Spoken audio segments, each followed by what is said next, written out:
We hear very little about Saint Joseph in the Gospels, yet his role is enormous and his life speaks volumes of values we are all called to emulate. When Joseph discovered that Mary was with child, though he was hurt and disappointed, he still wanted to spare Mary any harm or negative publicity. He knew that if he exposed Mary, it could result in her bodily harm or even death by stoning according to the Mosaic law. This is what it means to love, to still care for the one who hurt you. Do you know how many people today who wouldn't care what happens to their spouses when they feel betrayed? And let us not think for a moment that Joseph had some special graces that prevented him from hurting like any other man would. Adultery is deeply wounding. But Joseph shows us that there is always a Christian way of dealing with issues. Decisions are not made by a true Christian in a whim or a fit of rage. Yes, Mary's explanation was confusing, but he cared too much to throw her to the lions.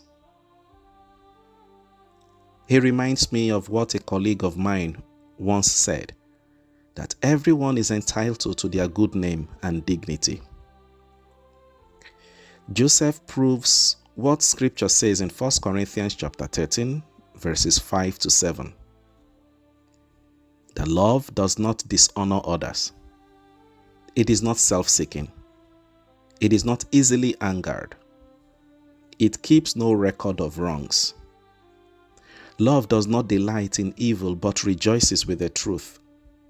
It always protects, always trusts, always hopes, and always perseveres.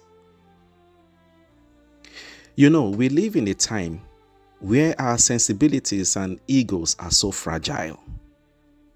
What I see today are people who will go to any length to make their spouses pay for a wrong done, almost as though they delight in people's pain.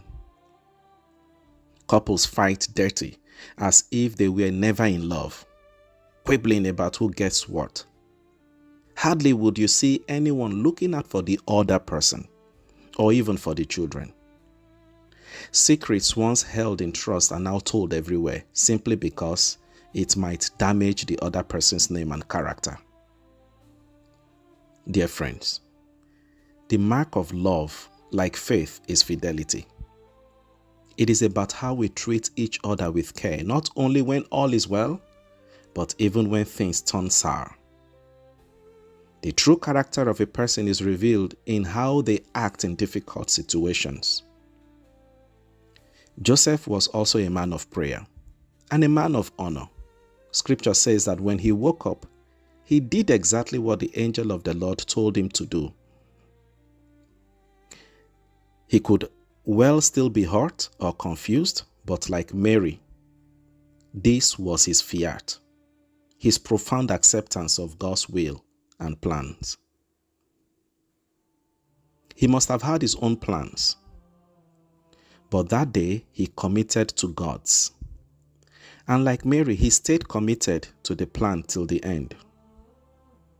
How many of us are willing to give up our plans and wills for God's?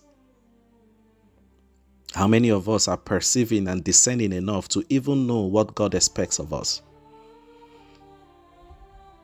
As we prepare to celebrate the mystery of the Incarnation, let us remember the roles of Joseph and Mary, whose fiats made it possible for the world to take flesh and dwell among us. Finally, God is active in human history and often comes to us through human instruments. He wants us to be those instruments through whom he can also be incarnated in the lives of others. The sick, the dying, the bereaved, the poor, the afflicted, the vulnerable, and those captive to different addictions. Like Joseph and Mary, would we say yes today? God bless you.